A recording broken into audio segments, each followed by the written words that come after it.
In 1839, the first commercial camera was released. At the time, the process of taking a photo was too difficult. Even after 40 years during the 1880s, the situation didn't change. A lot of accessories were needed for photography. The camera itself was as big as a microwave oven.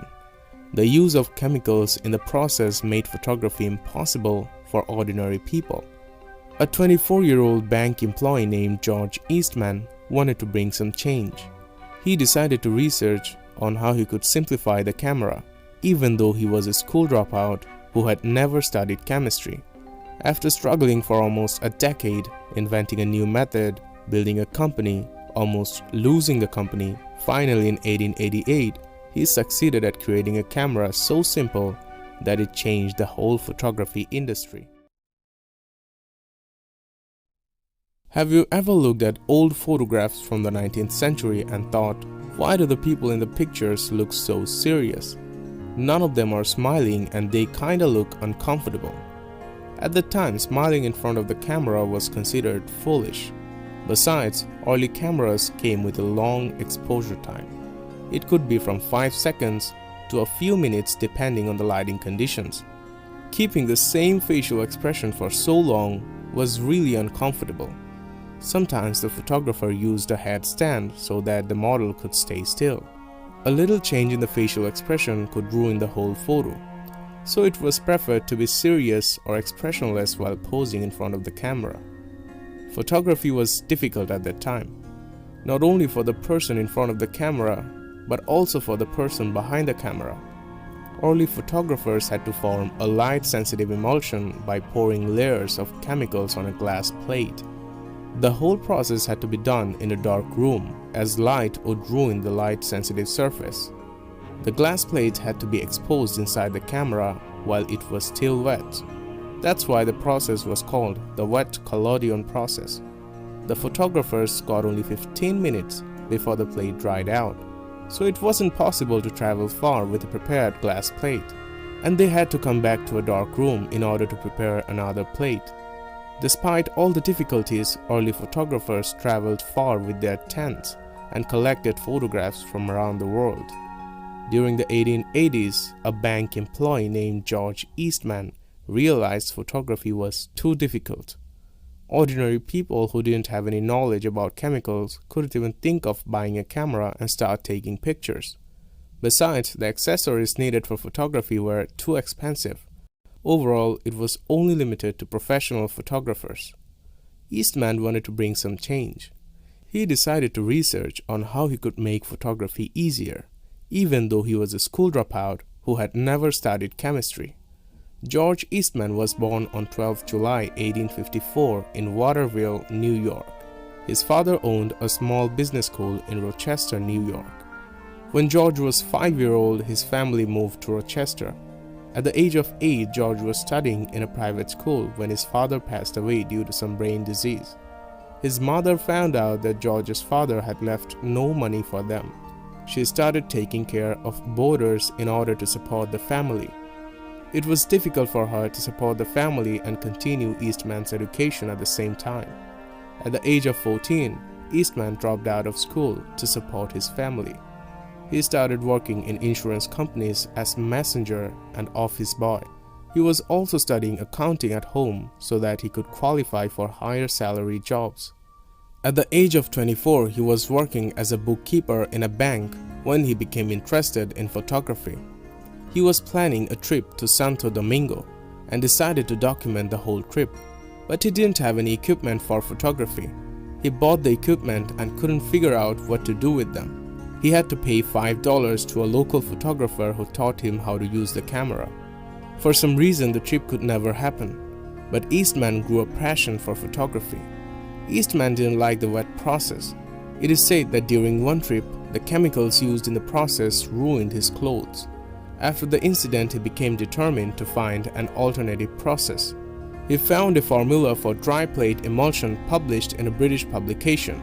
Using the formula, he started experimenting with dry plates. During the day, he worked at the bank and experimented in his mother's kitchen at night. At some nights, he used to be so tired that his mother found him sleeping on the floor. After 3 years of experimenting, he finally succeeded in formulating a dry plate emulsion. Soon, he leased the third floor of a building in Rochester and started manufacturing dry plates. Seeing the potential of the dry plates, businessman Henry Alva Strong showed interest in investing in his business. On January 1, 1881, Eastman partnered with Henry Alva Strong and founded the Eastman Dry Plate Company. Later that year, he left his job at the bank to devote all his time to the company. While actively managing all the affairs of the company, Eastman continued his research. He wanted to make the camera, in his words, as convenient as a pencil. Eastman's next approach was to replace the glass plates. Glass was heavy to carry around, and they could easily break. He wanted to coat the chemicals on paper to create an emulsion on it. But being a school dropout and a self-taught chemist, he didn't have the knowledge needed for further research.